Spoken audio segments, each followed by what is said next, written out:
Hi students, ఒక చిన్న topic 2 marks కి ఎక్కువగా అడుగుతూ ఉంటారు. లా ఆఫ్ మాస్ యాక్షన్ అంటే ఏంటి? State law of mass action అంటారు. ఒక రియాక్షన్ తీసుకున్నాం అనుకోండి, ఇట్లా A plus B gives rise to AB అని తీసుకున్నాం ఫర్ ఎగ్జాంపుల్. సో దీని రేట్ ఆఫ్ రియాక్షన్ ఎలా రాస్తాం? ఒక పర్టికులర్ టెంపరేచర్ దగ్గర rate is directly proportional to concentration of A into concentration of B అని రాస్తాం.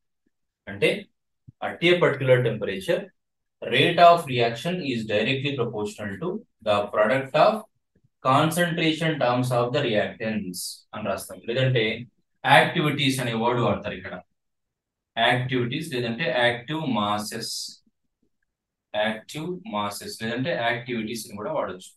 So at a particular temperature, the rate of chemical reaction is directly proportional to the product of active masses of reactance. ఆ active masses అవి pressure కావచ్చు, లేదంటే concentration కావచ్చు.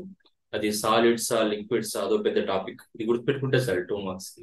Okay, right.